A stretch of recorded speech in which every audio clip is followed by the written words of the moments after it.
ಇವತ್ತು ತುಂಬಾ ಸುಲಭವಾಗಿ ತುಂಬಾ ರುಚಿಯಾಗಿರುವಂತಹ ಹೋಟೆಲ್ ಶೈಲಿಯಲ್ಲಿ ಮಿಸಲ್ ಪಾವ್ ರೆಸಿಪಿ ಯಾವ ರೀತಿ ಮಾಡೋದಂತ ತೋರಿಸ್ತಿದ್ದೀನಿ.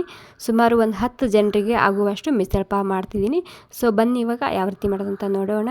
ಓಕೆ ನೋಡಿ, ಮೊದಲಿಗೆ ನಾನಿಲ್ಲಿ ಒಂದು ಕಡಾಯಿ ಇಟ್ಕೊಂಡಿನಿ. ಅದರಲ್ಲಿ ಸುಮಾರು ಒಂದು ಅರ್ಧ ಕಪ್ ಆಗುವಷ್ಟು ಒಣ ಕೊಬ್ಬರಿ ಪೌಡ್ರ್ ತೊಗೊಂಡಿದ್ದೀನಿ.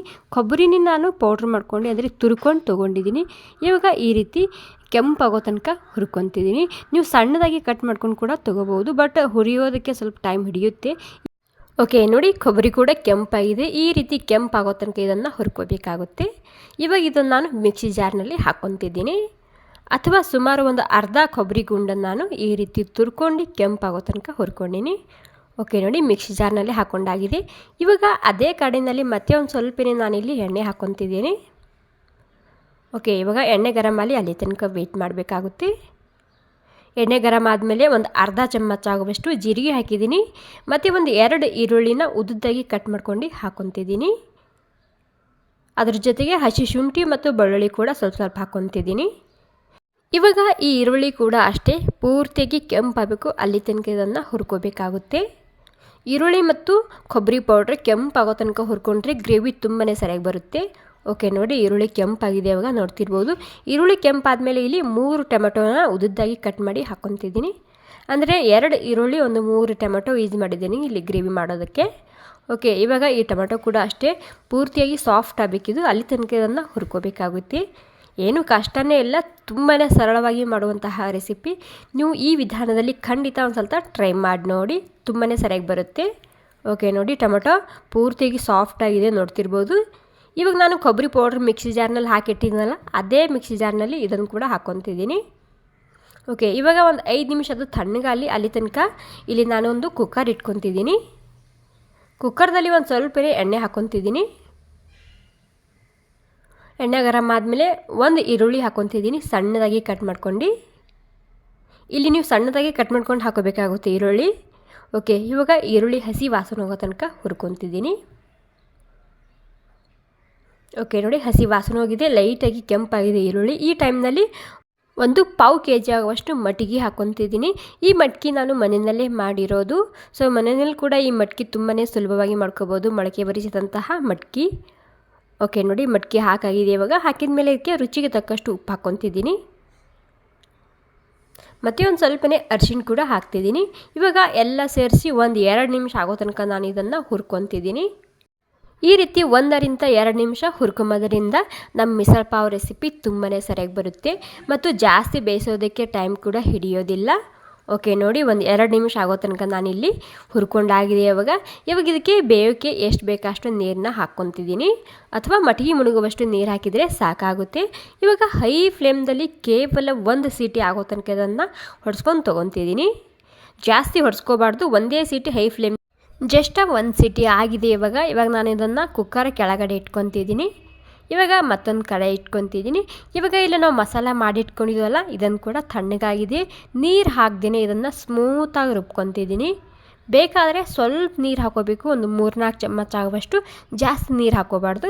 ಓಕೆ, ಇವಾಗ ಸ್ಮೂತಾಗಿ ರುಬ್ಕೊಂಡಾಗಿದೆ. ಇವಾಗ ಮಸಾಲ ಇಲ್ಲಿ ಕಡಾಯಿ ಕೂಡ ಗರಂ ಆಗಿದೆ. ಇವಾಗ ಇದರಲ್ಲಿ ಒಂದು 3-4 ಚಮಚ ಆಗುವಷ್ಟು ಎಣ್ಣೆ ಹಾಕ್ಕೊತಿದ್ದೀನಿ. ಈ ಟೈಮ್ನಲ್ಲಿ ಎಣ್ಣೆ ಒಂದು ಸ್ವಲ್ಪನೇ ಜಾಸ್ತಿ ಇರಲಿ, ಇದರಲ್ಲಿ ಮಿಸಲ್ ಪಾವದಲ್ಲಿ ಸ್ವಲ್ಪ ಜಾಸ್ತಿನೇ ಇರುತ್ತೆ ಎಣ್ಣೆ. ಮತ್ತು ಒಂದು ಸ್ವಲ್ಪನೇ ಕರಿಬೇವು ಸೊಪ್ಪು ಹಾಕ್ಕೊತಿದ್ದೀನಿ ಎಣ್ಣೆ ಗರಂ ಆದಮೇಲೆ. ಇವಾಗ ರುಬ್ಬಿದಂತಹ ಮಸಾಲ ಹಾಕ್ಕೊತಿದ್ದೀನಿ. ಓಕೆ ನೋಡಿ, ಎಲ್ಲ ಸೇರಿಸಿ ಮಸಾಲ ಹಾಕ್ಕೊಂಡಾಗಿದೆ. ಇವಾಗ ಎಲ್ಲನೂ ಸೇರಿಸಿ ಒಂದು ಸ್ವಲ್ಪ ಸರಿಯಾಗಿ ಇದನ್ನು ಮಿಕ್ಸ್ ಮಾಡ್ಕೊತಿದ್ದೀನಿ. ಇವಾಗ 1 ಚಮಚ ಆಗುವಷ್ಟು ಧನಿಯಾ ಪೌಡರ್ ಹಾಕ್ಕೊತಿದ್ದೀನಿ, ಮತ್ತು 1 ಚಮಚ ಆಗುವಷ್ಟು ರೆಡ್ ಖಾರದ ಪುಡಿ ಹಾಕ್ಕೊತಿದ್ದೀನಿ. ನೀವು ಇಲ್ಲಿ ರುಚಿಗೆ ತಕ್ಕಷ್ಟು ಹೆಚ್ಚು ಕಮ್ಮಿ ಮಾಡ್ಕೋಬೋದು. ಖಾರ ಜಾಸ್ತಿ ಬೇಕಿದ್ದರೆ ಜಾಸ್ತಿ ಕೂಡ ಹಾಕ್ಕೋಬೋದು. ನಾನು ಸುಮಾರು 1 ಚಮಚ ಮೇಲೆ ಒಂದು ಸ್ವಲ್ಪನೇ ಹಾಕಿದ್ದೀನಿ. ಮತ್ತು 1 ಚಮಚ ಆಗುವಷ್ಟು ಮಿಸಲ್ ಪಾವ್ ಮಸಾಲ ಹಾಕ್ಕೊತಿದ್ದೀನಿ. ಇದು ಕೂಡ ಅಷ್ಟೇ, ನೀವು ರುಚಿಗೆ ತಕ್ಕಷ್ಟು ಹೆಚ್ಚು ಕಮ್ಮಿ ಮಾಡ್ಕೋಬೋದು. ಮತ್ತು 1 ಚಮಚ ಆಗುವಷ್ಟು ಕಿಚನ್ ಕಿಂಗ್ ಮಸಾಲ ಹಾಕ್ಕೊತಿದ್ದೀನಿ. ಇದು ಇಲ್ಲ ಅನ್ನೋದಾದರೆ ನೀವು ಗರಂ ಮಸಾಲ ಕೂಡ ಹಾಕೋಬೋದು. ಮತ್ತು ಒಂದು ಸ್ವಲ್ಪನೇ ಅರಿಶಿಣ ಹಾಕ್ಕೊತಿದ್ದೀನಿ. ಅರಿಶಿಣ ಕ್ವಾಂಟಿಟಿ ಕಮ್ಮಿನೇ ಇರಲಿ, ಗ್ರೇವಿ ಕಲರ್ ಸರಿಯಾಗಿ ಬರುತ್ತೆ. ಮತ್ತು ರುಚಿಗೆ ತಕ್ಕಷ್ಟು ಉಪ್ಪು ಹಾಕ್ಕೊತಿದ್ದೀನಿ. ಇವಾಗ ಎಲ್ಲ ಮಸಾಲ ಸೇರಿಸಿ ಹಾಗೇ ನಾನು ಇಲ್ಲಿ ಹುರ್ಕೊತಿದ್ದೀನಿ. ನೀರು ಹಾಕಬಾರ್ದು ಈ ಟೈಮ್ನಲ್ಲಿ. ಓಕೆ, ಎಲ್ಲ ಮಸಾಲ ಸೇರಿಸಿ ನಾನಿಲ್ಲಿ ಒಂದರಿಂದ 2 ನಿಮಿಷ ಆಗೋ ತನಕ ಹುರ್ಕೊತಿದ್ದೀನಿ. ಇವಾಗ ನಾವು ಇದರಲ್ಲಿ ಕೊಬ್ಬರಿ ಹಾಕಿರ್ತೀವಲ್ಲ, ಆ ಕೊಬ್ಬರಿ ಪೂರ್ತಿಯಾಗಿ ಎಣ್ಣೆ ಸಪ್ರೇಟ್ ಆಗಬೇಕು. ಈ ಮಸಾಲ ಅಲ್ಲಿ ತನಕ ಹುರ್ಕೋಬೇಕಾಗುತ್ತೆ. ಹೀಗಾಗಿ ಸ್ಲೋ ಗ್ಯಾಸ್ನಲ್ಲಿ ಒಂದು 5 ನಿಮಿಷ ಆಗೋ ತನಕ ಇದಕ್ಕೆ ಮುಚ್ಚಿಡ್ತಿದ್ದೀನಿ. ಆವಾಗ ಕೈ ಆಡಿಸ್ತಾ ಇರಬೇಕಾಗುತ್ತೆ. ಓಕೆ ನೋಡಿ, 5 ನಿಮಿಷ ಆಗೋ ತನಕ ನಾನು ಆವಾಗವಾಗ ಕೈ ಆಡಿಸ್ಕೊತ ಹುರ್ಕೊತ ಮುಚ್ಚಿಟ್ಟಿದ್ದ. ಕಲರ್ ಪೂರ್ತಿಯಾಗಿ ಚೇಂಜ್ ಆಗಿದೆ ಮಸಾಲದು, ಎಣ್ಣೆ ಕೂಡ ಸಪ್ರೇಟ್ ಆಗಿದೆ. ಇವಾಗ ಇದರಲ್ಲಿ ಮಡ್ಕಿ ಹಾಕ್ಕೊತಿದ್ದೀನಿ. ನಾವು ಬೇಯಿಸಿ ಇಟ್ಕೊಂಡಿದ್ದೀವಲ್ಲ, 1 ಸಿಟಿ ಆಗೋ ತನಕ ಅದನ್ನು ಹಾಕ್ಕೊತಿದ್ದೀನಿ. ಮತ್ತು ನೀರಿನ ಸಮೇತ ಹಾಕಬೇಕಾಗುತ್ತೆ. ಓಕೆ ನೋಡಿ, ಎಲ್ಲ ಸೇರಿಸಿ ನಾನು ಮಡ್ಕೆ ಹಾಕಾಗಿದೆ. ಇವಾಗ ಎಲ್ಲನೂ ಸೇರಿಸಿ ಒಂದು ಸ್ವಲ್ಪ ಮಿಕ್ಸ್ ಮಾಡ್ಕೊತಿದ್ದೀನಿ. ಇವಾಗ ಇಲ್ಲಿ ಗ್ರೇವಿಗೆ ಎಷ್ಟು ಬೇಕಷ್ಟು ಮತ್ತು ನೀವಿಲ್ಲಿ ನೀರನ್ನ ಹಾಕ್ಕೋಬೋದು. ಬಟ್ ನೀರನ್ನ ನೀವಿಲ್ಲಿ ಗರಂ ನೀರು ಹಾಕ್ಕೊಳ್ಳಿ. ಗ್ರೇವಿ ಕಲರ್ ತುಂಬಾ ಸರಿಯಾಗಿ ಬರುತ್ತೆ ಗರಂ ನೀರು ಹಾಕೋದ್ರಿಂದ. ಅಂದರೆ ನಿಮಗೆ ಎಷ್ಟು ಕಟ್ ಬೇಕು ನೋಡಿ ಅಷ್ಟೇ ನೀರನ್ನ ನೀವಿಲ್ಲಿ ಹಾಕ್ಕೋಬೋದು. ನಾನು ಸುಮಾರು 1.5 ಗ್ಲಾಸ್ ಆಗುವಷ್ಟು ಬಿಸಿಯಾಗಿರುವಂತಹ ನೀರು ಹಾಕಿದ್ದೀನಿ. ಎಲ್ಲ ಸೇರಿಸಿ ಒಂದು ಸ್ವಲ್ಪ ಮಿಕ್ಸ್ ಮಾಡ್ಕೊತಿದ್ದೀನಿ. ಮತ್ತು ನೀವಿಲ್ಲಿ ಒಂದು ಸ್ವಲ್ಪ ಉಪ್ಪು ಚೆಕ್ ಮಾಡಿ ನೋಡ್ಕೋಬೋದು. ಓಕೆ, ಎಲ್ಲ ಸೇರಿಸಿ ಮಿಕ್ಸ್ ಮಾಡ್ಕೊಂಡಾಗಿದೆ. ಇವಾಗ ಇದರಲ್ಲಿ ನಾನು 1 ಚಮಚ ಆಗುವಷ್ಟು ಬೆಲ್ಲ ಹಾಕ್ಕೊತಿದ್ದೀನಿ. ಬೆಲ್ಲ ಹಾಕೇಬೇಕು, ಟೇಸ್ಟ್ ತುಂಬಾ ಸರಿಯಾಗಿ ಬರುತ್ತೆ ಮತ್ತು ಉಪ್ಪು ಬ್ಯಾಲೆನ್ಸ್ ಆಗುತ್ತೆ. ಓಕೆ, ಇವಾಗ ಬೆಲ್ಲ ಹಾಕಿದ ಮೇಲೆ ಮತ್ತೆ ಒಂದು ಸ್ವಲ್ಪ ಸರಿಯಾಗಿ ಇದನ್ನು ಮಿಕ್ಸ್ ಮಾಡ್ಕೊತಿದ್ದೀನಿ.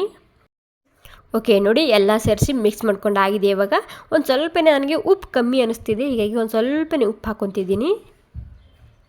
ಒಂದು ಸ್ವಲ್ಪ ಹಾಕಿದ್ದೀನಿ, ಜಾಸ್ತಿ ಇಲ್ಲ. ಮತ್ತು ಉಪ್ಪು ಮತ್ತು ಬೆಲ್ಲನ ಸರಿಯಾಗಿ ಒಂದು ಸ್ವಲ್ಪ ಮಿಕ್ಸ್ ಮಾಡ್ಕೊಳ್ಳಿ. ಓಕೆ ನೋಡಿ, ಎಲ್ಲ ಸೇರಿಸಿ ಒಂದು ಸ್ವಲ್ಪ ಮಿಕ್ಸ್ ಮಾಡ್ಕೊಂಡಾಗಿದೆ. ಇವಾಗ ಇದು ನಾನು ಒಂದು 10 ನಿಮಿಷ ಆಗೋ ತನಕ ಸ್ಲೋ ಗ್ಯಾಸ್ನಲ್ಲಿ ಅಥವಾ ಎಣ್ಣೆ ಸಪ್ರೇಟ್ ಆಗೋ ತನಕ ಇದನ್ನು ಕುದಿಸ್ತಿದ್ದೀನಿ. ನೀವು ಇದು ಎಷ್ಟು ಕುದಿಸ್ತಿರಲ್ಲ ಅಷ್ಟು ಸರಿಯಾಗಿ ಬರುತ್ತೆ ಇದಕ್ಕೆ. ಮತ್ತು ಗ್ರೇವಿ ತುಂಬಾ ಸರಿಯಾಗಿ ಬರುತ್ತೆ. ವಾವ್ ನೋಡಿ, ಎಷ್ಟೆಲ್ಲ ಎಣ್ಣೆ ಸಪ್ರೇಟ್ ಆಗಿದೆ. ನಾವು ಕೊಬ್ಬರಿ ಹುರ್ಕೊಂಡು ಹಾಕಿರ್ತೀವಲ್ಲ ಕೆಂಪಾಗೋ ತನಕ, ಹೀಗಾಗಿ ಅದು ಎಲ್ಲ ಎಣ್ಣೆ ಬಿಟ್ಕೊಂಡು ಈ ರೀತಿ ಕಾಣುತ್ತೆ ಅದು. ಸೊ ನೋಡ್ತಿರ್ಬೋದು, ಈ ಟೈಮ್ನಲ್ಲಂತೂ ಘಮ್ ಅಂತಿರುತ್ತೆ. ಸೊ ಇವಾಗ ಒಂದು ಸ್ವಲ್ಪನೇ ಕೊತ್ತಂಬರಿ ಸೊಪ್ಪು ಹಾಕ್ಕೊತಿದ್ದೀನಿ. ಇವಾಗ ಎಲ್ಲ ಸೇರಿಸಿ ಒಂದು ಸ್ವಲ್ಪ ಮಿಕ್ಸ್ ಮಾಡ್ಕೊತಿದ್ದೀನಿ. ಮತ್ತು ಫ್ರೆಂಡ್ಸ್, ನಿಮಗೆ ಈ ರೆಸಿಪಿ ಸ್ವಲ್ಪನಾದರೂ ಇಷ್ಟ ಆಗಿದರೆ ಒಂದು ಲೈಕ್ ಮಾಡಿ. ಹಾಗೆ ನಿಮಗೆ ಏನಾದರೂ ಕನ್ಫ್ಯೂಷನ್ ಇತ್ತಂದರೆ ನೀವು ಕಾಮೆಂಟ್ ಮಾಡಿ ಕೇಳ್ಬೋದು. ನಿಮ್ಮ ಪ್ರತಿಯೊಂದು ಕಾಮೆಂಟ್ಗೆ ನಾನು ರಿಪ್ಲೈ ಮಾಡ್ತೀನಿ.